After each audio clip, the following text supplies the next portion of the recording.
Halo Sinekrip, balik lagi sama gua Rashid Hari. Jadi setelah kemarin itu gua nge-review Conclave ya, yang dapat lumayan banyak nominasi Oscar, 8 kalau nggak salah, seingat gua agak lupa.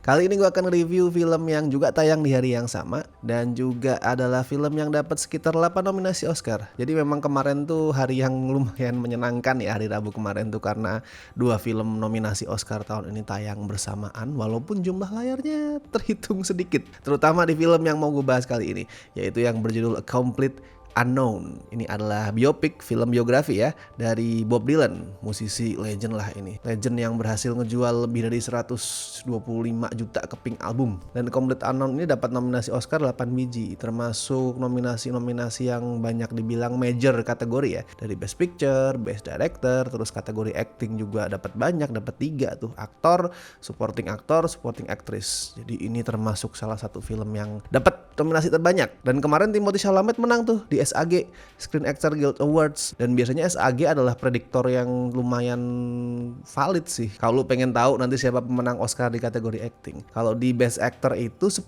tahun terakhir cuman salah 2 kali. Cuman beda 2 kali, sorry, bukan salah ya. Cuman beda 2 kali antara pemenang SAG sama pemenang Oscar. Jadi ya bisa dibilang Chalamet ini kemungkinan menangnya sudah 80% lah. Walaupun Adrien Brody juga masih ada chance ya untuk menikung gitu, tapi kayaknya yang menang sih Timothée Chalamet. Selamat Romanisti, memang hebat. Tapi ini video gue nggak tahu ya publishnya kapan. Bisa jadi publish pas Oscarnya udah tayang. Jadi mohon dimaafkan kalau ternyata pas lu nonton ini pemenang Oscarnya udah ketahuan. Oke, kita ngomongin Bob Dylan dulu deh. Gue pengen tahu nih kalau kalian semua, terutama yang masih generasi muda nih, tahu Bob Dylan dari mana? Kalau gue tuh kenal Bob Dylan pertama, seingat gue SMA deh, SMA awal. Itu era-era gue juga baru berkenalan sama internet, sama teknologi download MP3.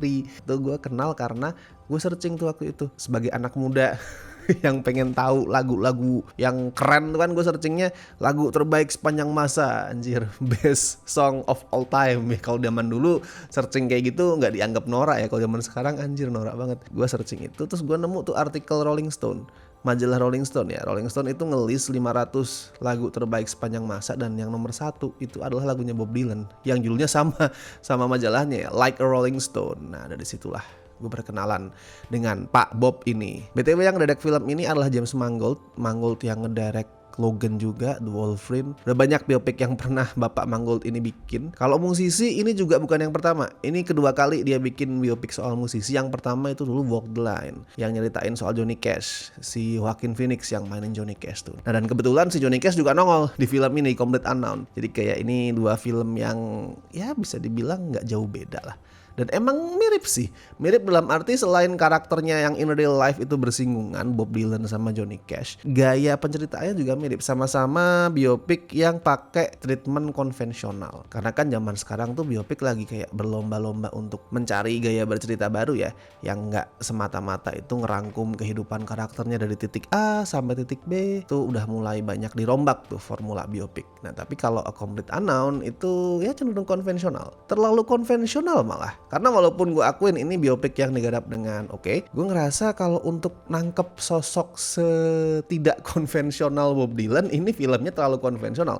Bob Dylan tuh kan orangnya apa ya, aneh, nyentrik, penuh misteri, gampangnya enigmatik. Untuk menangkap sosok seperti itu, gue ngeliat Complete Unknown tuh terlalu biasa. Kayak si James Mangold tuh akhirnya gak mampu untuk bisa minimal memecahkan sedikit misteri soal Bob Dylan. Walaupun gue juga tetap bisa ngerasain kalau si sutradara ini emang kagum sama karya-karya Dylan, sama lagu-lagunya, album-albumnya, itu gue bisa ngerasain. Kalau alurnya sendiri ngadaptasi sebuah buku ya, buku yang berjudul Dylan Goes Electric, karyanya Elijah Wood, yang di sini diterjemahkan secara visual tuh dengan cakep banget. Jadi Mangold tuh pakai style visual ala 60-an dengan gambar-gambar yang grainy. Grainy tuh ada itunya loh, bintik-bintiknya, kayak semutnya, nah gitu. Itu cakep karena bener-bener kayak gue ngerasa kita dibawa ke era tersebut. Gue ngeliat si Timothée Chalamet itu jalan dengan gitar di punggung dia, itu beneran kayak gue ngeliat cover album Bob Dylan atau foto-foto Bob Dylan zaman dulu itu dihidupkan. Nah, dan semuanya itu berawal dari kenekatan si Dylan muda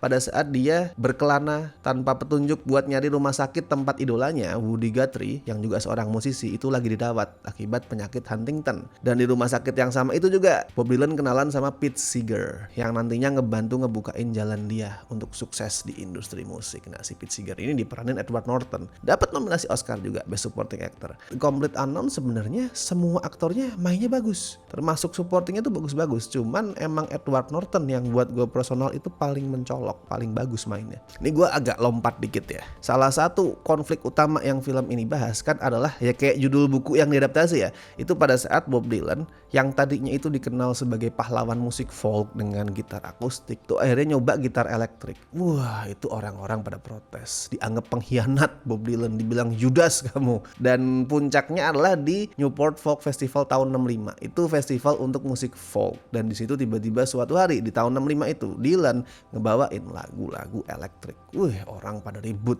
dilemparin panggungnya pakai apapun yang mereka temukan, di sweet-sweetin, di boo kayak gitu. Nah, dan sebelum performance sebenarnya panitia udah berusaha untuk ngebujuk Dylan, ayolah jangan ngebawain lagu elektrik. Di sini kita mengedepankan musik folk yang sesungguhnya. Nah, salah satu yang maju untuk membujuk Dylan adalah si Pete Seeger itu. Dan opininya Pete Seeger itu kedengeran valid, kedengeran masuk akal. Bikin gue sempat mikir, oh iya juga seharusnya Bob Dylan ya nurut dong sama panitia.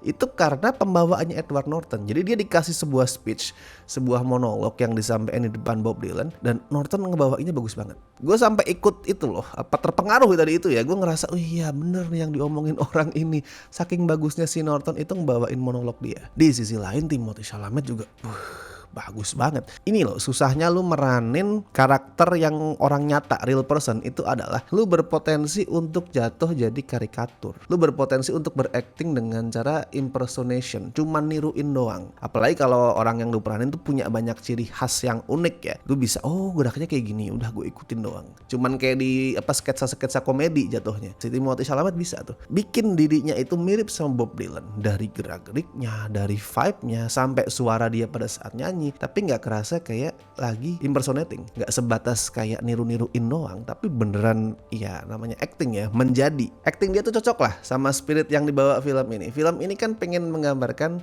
Bob Dylan itu sebagai sosok yang apa adanya, gak sempurna, yang raw lah istilahnya. Nah, Chalamet juga menggambarkan itu, juga ngeliatin sisi Bob Dylan yang lebih raw. Buat gue ini deserve sih untuk menang Oscar. Walaupun gue belum nonton The Brutalist ya, gue belum tahu actingnya Adrien Brody itu seperti apa, tapi di antara pesaing-pesaing yang udah gue tonton, kalau Timothée Chalamet menang pantas banget. Nah, penggambaran Bob Dylan yang raw itu, yang apa adanya, yang gak berusaha di perfectin, itu kan sebenarnya berarti kita bakal ngelihat sosok Bob Dylan yang gak terlalu likable. Kayak misal di tengah hubungannya dengan Sylvie Russo yang diperanin Elle Fanning, yang kalau ngelihat kemunculannya di sampul album The Freewheeling Bob Dylan itu kayaknya karakter Sylvie ini dibuat berdasarkan Suzy Rotolo ya, yang dulu sempat jadi pacarnya Bob Dylan. Nah, jadi di tengah hubungannya sama si Sylvie, Bob Dylan sempat selingkuh sama Joan Baez yang diperanin Monica Barbaro. Itu sama-sama musisi folk dan mereka sempat tur berdua.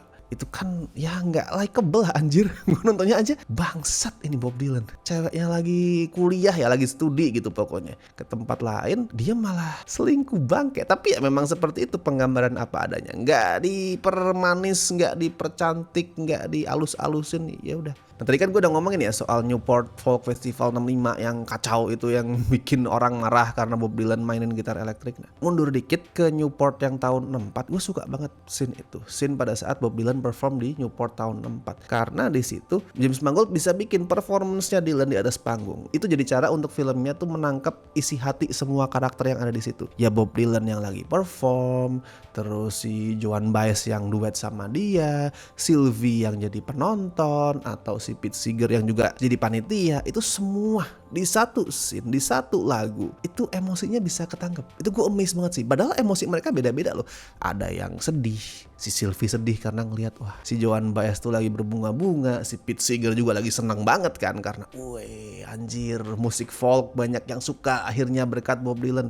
emosinya beda-beda, tapi semua itu bisa disampaikan dalam satu scene tanpa harus karakternya itu terang-terangan nunjukin perasaan mereka kayak gimana. Nggak yang kemudian mereka ngomong anjir gue sedih banget, enggak.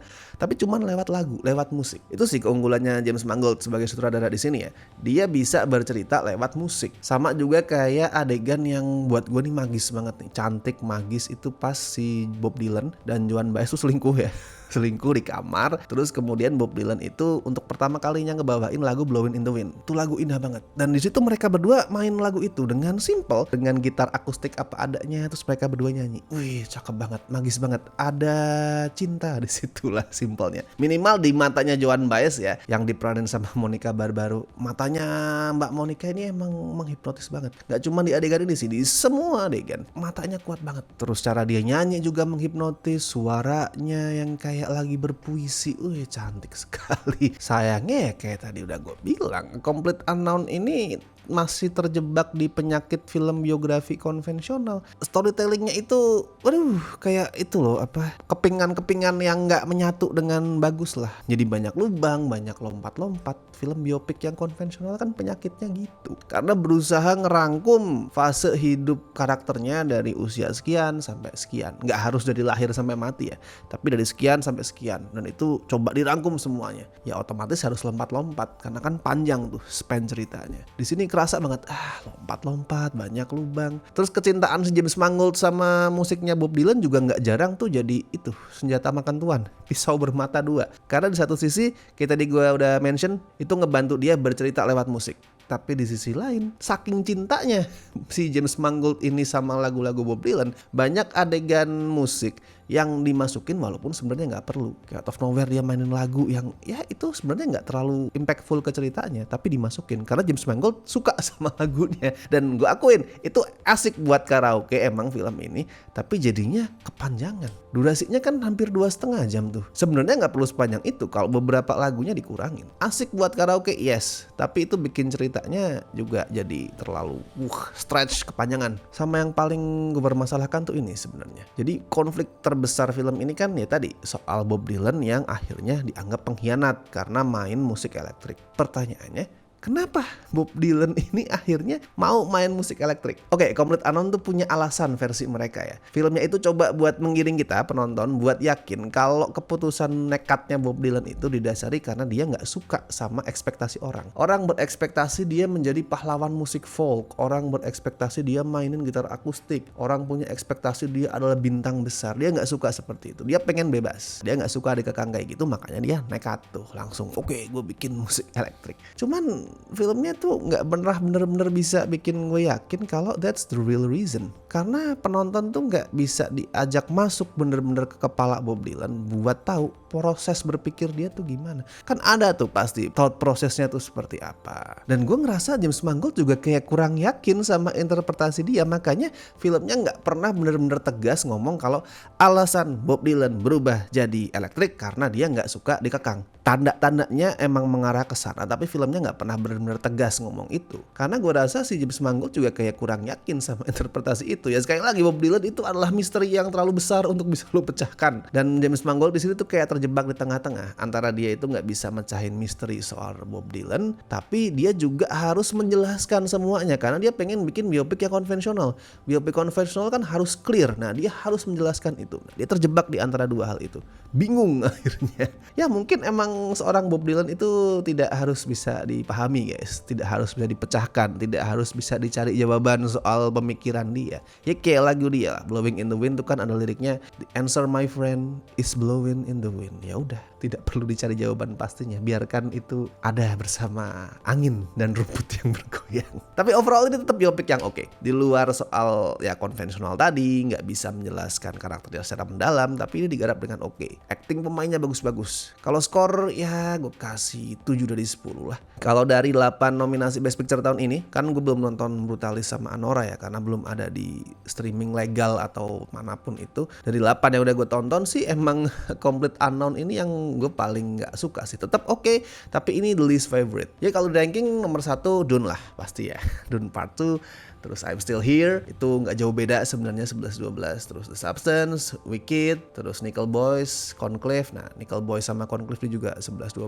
kalau gue. Emilia Perez baru paling bawah, Complete Unknown. Tapi silakan ditonton. Ini tetap biopic yang oke, dengan acting yang bagus juga. Silakan ditonton sebelum hilang dari bioskop, karena penontonnya dikit ya. Setahu gue tuh sampai terakhir gue ngecek baru sekitar 2000-an. Jadi tontonlah, karena siapa tahu beneran Timothée Chalamet menang Oscar. Sayang banget lu nggak nonton film yang menang Oscar di bioskop. Dan buat yang nonton bisa bagiin review kalian di kolom komentar, silakan. Terus isi juga review di scorefilm.com. Di situ udah ada beberapa review yang masuk, silakan isi. Dan seperti biasa gue ingetin buat yang pengen join membership Cinecrip bisa, silakan dipilih sesuai dengan tier yang menurut kalian tuh paling cocok dengan kebutuhan kalian. And thank you so much buat teman-teman yang masih setia join sampai hari ini, terutama beliau-beliau berikut ini dari tier Besti dan La Familia. Thank you so much. Oke, kalau gitu gue Rashid Hari, sampai ketemu di review-review berikutnya.